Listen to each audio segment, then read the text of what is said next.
Hi అండి, welcome to be lucky with lucky channel. ఈరోజు నేను బిర్యానీ చేశానండి. అది ఎలా చేశానో మీకు చూపిద్దామని వీడియో చేశాను. చాలా రోజులు అయింది కదండి వీడియో చేసి, అందుకే చేశాను. కావాల్సిన ఇంగ్రీడియంట్స్: బాస్మతి రైస్, సన్నగా కట్ చేసుకున్న ఆనియన్, పచ్చిమిర్చి, కరివేపాకు, చిన్నులపాయ, అల్లం వెల్లుల్లి పేస్ట్ అండి. నేను మసాలా కోసం ఎండుమిరగాయలు, చెక్క, లవంగ, యాలకులు 4, అలాగే జాపత్రి ఇవన్నీ కలిపి కొంచెం దోరగా వేయించి ఆ తర్వాత మిక్సీ పట్టానండి. ఆ పొడి రెడీగా ఉంచుకున్నాను. ఇప్పుడు వచ్చి బియ్యాన్ని కడిగి 2 గ్లాసులు పోసుకున్నానండి. నలుగురికి అయితే సరిపోతుంది. బాగా కడిగి 1 గంట నానబెట్టాలి. మా పాప నాకు ఆ విషయంలో హెల్ప్ చేసింది. చూసారా ఎంత బాగా హెల్ప్ చేస్తుందో.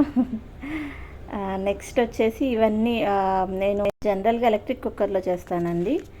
ఎలక్ట్రిక్ కుక్కర్లో ఫస్ట్ ఒక 2 స్పూన్స్ ఆయిల్, తర్వాత 1 స్పూన్ నెయ్యి వేసి, ఆ తర్వాత చెక్క, పువ్వు, పచ్చిమిరకాయలు, ఉల్లిపాయలు అన్నీ వేసి కొంచెం వేయించానండి. బిర్యానీ ఆకులు మనం బయట 10 రూపీస్ బిర్యానీ ప్యాకెట్ ఉంటుంది కదండి, ఆ దినుసులన్నీ తీసుకొచ్చి వేస్తాను నేను. తర్వాత కొంచెం అవి వేగాక అల్లం వెల్లుల్లి పేస్ట్, అలానే కొంచెం కర్డ్ ఒక 2 స్పూన్స్ వేస్తాను. కర్డ్ ఇది మాది చాలా గట్టి పెరుగని నేను పోయించుకుంటున్నాను, డైరెక్ట్గా పాల ప్యాకెట్ కాకుండా. సో అది కొంచెం చేసేటప్పుడు పలుకుల్లాగా వచ్చింది. దాన్ని పర్లేదండి, కొంచెం బాగా వేయిస్తే బాగానే ఉంటుంది. సో ఆల్రెడీ నానబెట్టిన బియ్యం 1 గంట సేపు నానబెట్టాను.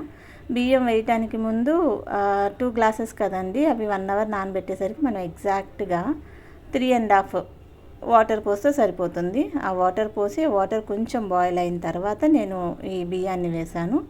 సో బియ్యం వేసేసి కొంచెం అలా మొత్తం కలిపేసి, ఇప్పుడు ఉప్పు చూసుకోవాలి.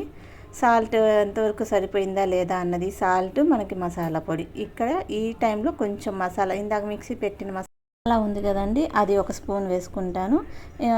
ఇదే టైంలో పుదీనా, కొత్తిమీర కూడా వేస్తాను. ఒక్కోసారి ఏంటంటే ముందుగా వేయిస్తాను, ఈసారి నాకు కుదరలేదు, అందుకే ఆ టైంలో కొంచెం వేసి మూత పెట్టేశాను. ఆ తర్వాత మనం చేయాల్సింది ఏం లేదండి, అంతా ఉడికిపోయాక స్విచ్ ఆఫ్ అయిపోతుంది. ఇంకా అంతేనండి, బిర్యానీ రెడీ. మీకు నచ్చితే లైక్ చేయండి, సబ్స్క్రైబ్ చేయండి. బాయ్.